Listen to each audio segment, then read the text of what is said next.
Thank you for joining the People's Court. I'm your host, Chris Peoples, joined as always by Lamont. And we have Adam also joining us via audio only, no video, but there's a cute little picture of Adam and his daughter. So we've got that at least, at the very least. So we wanted to talk to you today about the Pistons' turnaround since waiving Josh Smith. They did something that I don't think any team has ever done, which is waive a player mid-season. And they did that. When was that, guys? That was December 23rd. They decided to waive Josh Smith. And, of course, the NBA has guaranteed contracts, so they're still on the hook for paying Josh Smith. But the stretch provision in the CBA allows them to waive him this season and then pay him over, I think, the next 5 years or something like that, rather than paying Yeah, him it's more 5 money. years.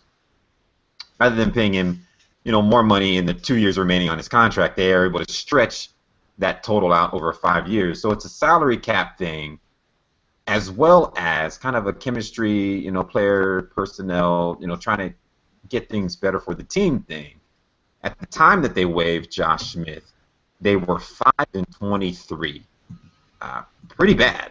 One of the worst records, not only in the East, but in the entire NBA. Since then, they've gone on a 7-1 run, which included 7 wins in a row directly following that move. Adam,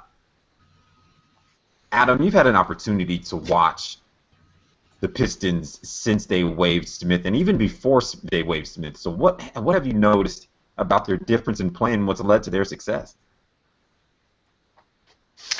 I think the biggest thing that I've noticed is simply their joy.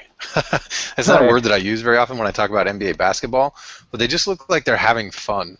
And frankly, the Pistons haven't looked like we're having fun. So it's really good to see that team enjoying themselves, having a good time playing basketball, and playing it at a high level.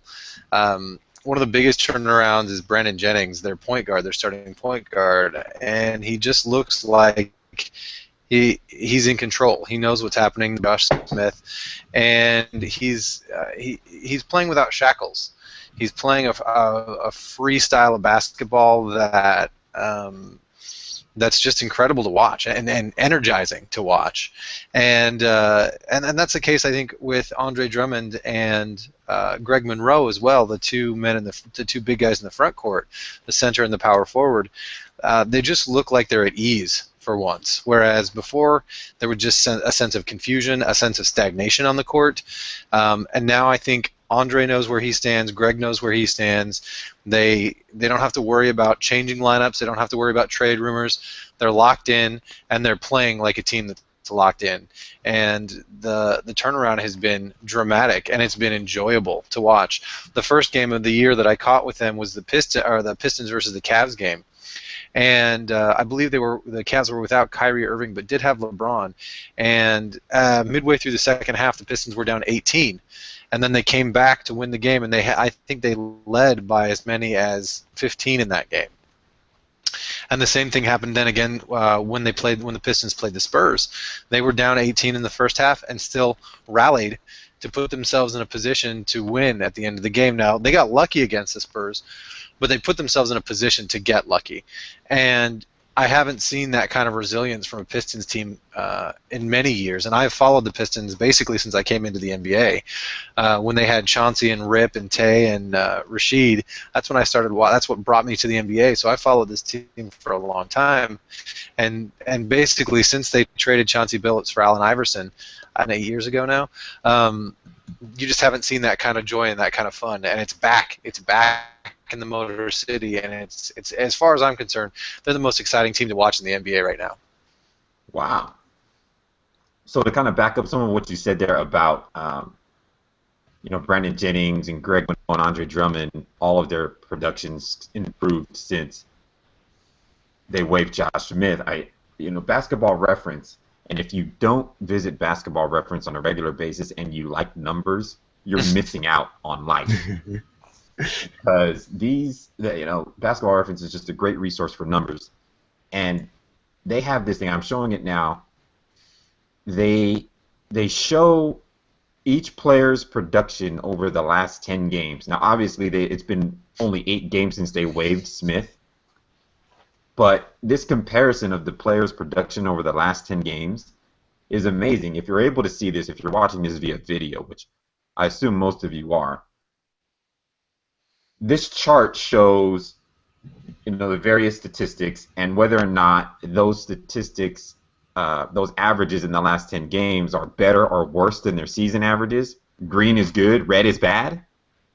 And when you look at it, there's a lot of green on this table, which means all of these players across all categories, whether it's points per game, rebounds per game, field goal percentage, three-point percentage, they're all doing so much better in every single category than they are compared to their season averages. Like you said, Brandon Jennings, I mean, this guy looks like he can shoot. Yeah. I mean, going back to his Milwaukee days, this guy is just, you brought up Allen Iverson. He was kind of like Allen Iverson where he would score, but it would take a lot of shots to do it. Mm-hmm. Shooting percentage was always, hovering around 40%. Yeah. But now in the last 10 games, he's shooting 46%, 47% from 3. I mean, Andre Drummond is averaging 13 points and 15 rebounds a game in the last 10. Mm-hmm. It's just, like I said, an amazing turnaround individually for each of these guys, which has led to a lot of team success. Yeah, Brandon Jennings in that game both against the Pistons and against the Spurs was just on fire from 3. He's hitting shots that he really hasn't hit all year, and he's hitting them more consistently than we've seen him do in his time with the Pistons. So the release of Josh Smith has had such a positive effect on everybody in the organization. I think the only downside, if you're looking for a downside, the only downside is that Stan Van Gundy took as long as he did in order to do this. If he'd let him go at the beginning of the year, who knows how well the Pistons could. I mean, the Pistons are already in the running for a playoff spot in the East. We know the East is weak, so the fact that they can get into the playoffs isn't super shocking. But if they do make the playoffs, they will be the first team to start out a season 5-23 and still make the playoffs. I'm sure that's got to be a tough sell to ownership, though. Here's a guy that you can invest in. Somebody's running the vacuum cleaner, but that's okay. We'll just ignore it. But here's a guy that they've invested a lot of money in Josh Smith, and they'd only signed him last season to a pretty sizable deal. So to tell ownership that, hey, we're going to waive this guy, we still have to pay him, but we don't want him to play for us anymore, that's a tough sell. Well, I can understand why ownership didn't want to do it in the offseason, even if it's something that Van Gundy wanted to do when he was brought aboard. Well, I think that's the other. Downside. We talked about how they're using the stretch provision to pay his salary over the next 5 years. I think they could have handled it a lot similar to what Denver did with Andre Miller last year, or what it looks like Charlotte is doing with Lance Stevenson right now, and just say, go home. You don't need to be around. Mm-hmm. Go home. And then they could have found a way to move him, assuming that there were takers. Well, and that is the hard part, is that I believe that the Kings were interested in Smith at the beginning of the season, but because it was Stan Van Gundy's first season as the Pistons head coach, I think and I don't have any sources for this is my own opinion, but my feeling is that he wanted to see if he could make it work. Because we all know that Josh Smith is a talented player. He's got all of LeBron's physical abilities without any of LeBron's IQ. And I don't say that to be mean, but he doesn't pay attention on the court, and he's very disinterested, and it's hard to get him to buy in. But he has amazing physical abilities. So I think Stan, knowing the coach that he is and knowing the experience that he has, getting players to buy in, I think he wanted to give himself a chance, especially, as you said, Chris, because it's really a tough sell to ownership to say, I want you to pay this guy $26 million to play for another team. That's a really hard thing to tell somebody. In this case, so I think Stan gave it a shot, and in this case it didn't work. It really didn't work. And it's clear now that Stan looks very good for waiving him. And I'm hoping that ownership can recognize what a smart move it was and continue to put their faith in Stan Van Gundy. Yeah, it's one of those things as a coach, like you said, I'm sure Stan felt that he could make it work. Even though from the moment that they signed Josh Smith, it was a head-scratching move to begin with because it became a crowded front court. Those are guys that just on paper don't look like they can play together. And I can't remember who coached the Pistons last season, but whoever it was couldn't get that to work last season. And Stan said, Stan comes in and says, well, maybe I can get this thing to work, and figures out 28 games into the season that no, he can't. Yeah. So, well, and I he think ends up deciding to waive him. I mean, it's unprecedented. Like I said, no other team has ever done this. It's unprecedented. Like I said, most of the time they do what Denver did with Andre Miller. Just say, hey, go home. We're going to try and trade you. Yeah. Don't come around the team, because obviously he's a detriment to the team in the locker room and on the bench. Yeah. In addition to being a detriment on the court. So they didn't want him around their guys. So they said, okay, we'll just waive you. Yep. Well, and let me jump in on that. So looked it up real quick. Mo Cheeks coached for about 50 games, and Jay Lawyer, I don't even know his first name, coached for another 32. So it was split because they parted ways with Mo Cheeks halfway through. But I think that the question of it was a head-scratching move to sign Josh Smith in the first place.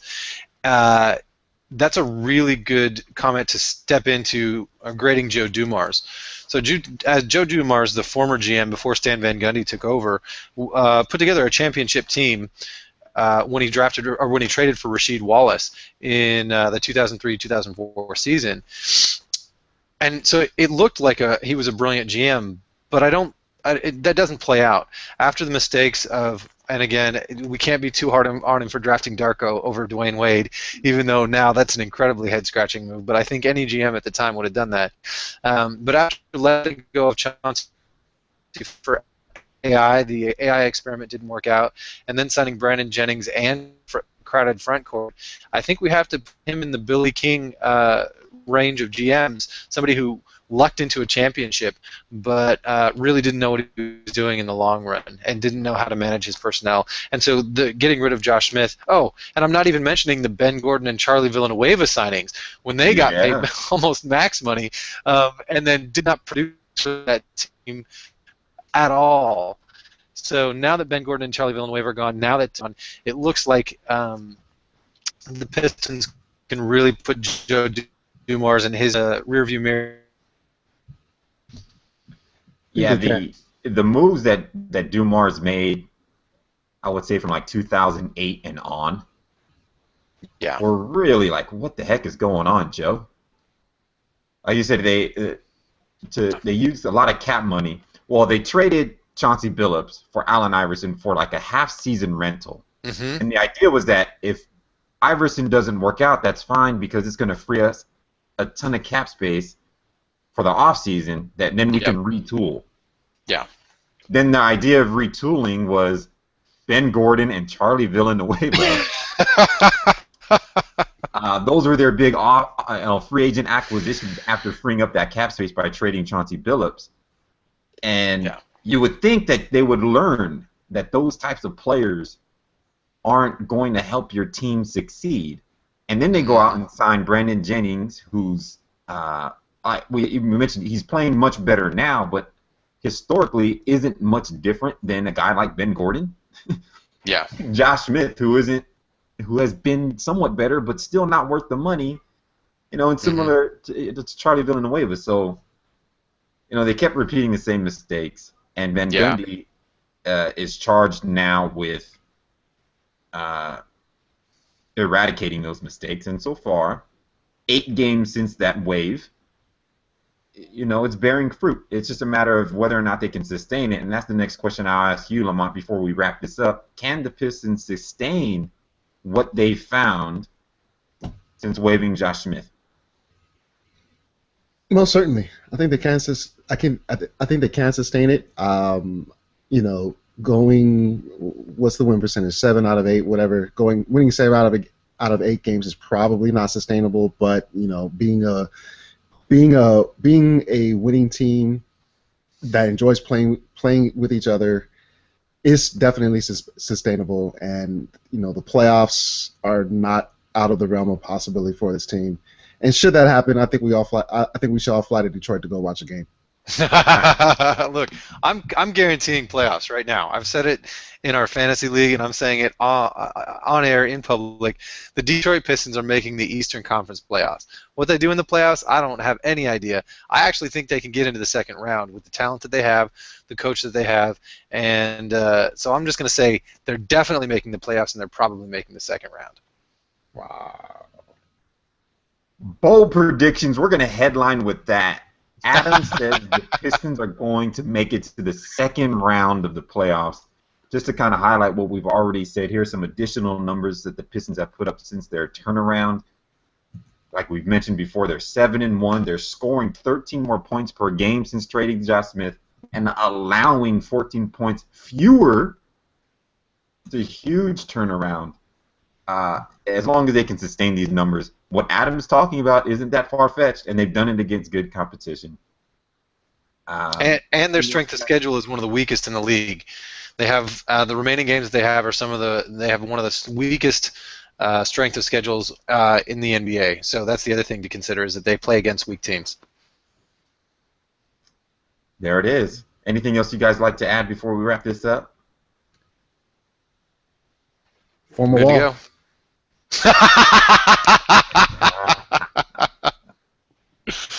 Thank you for joining another edition of the People's Court. Make sure to check us out on Twitter at People's Court FM, our blog, http://thepeoplescourt.fm. We'll be back with more throughout the season, and we'll check in on Adam's prediction come playoff time.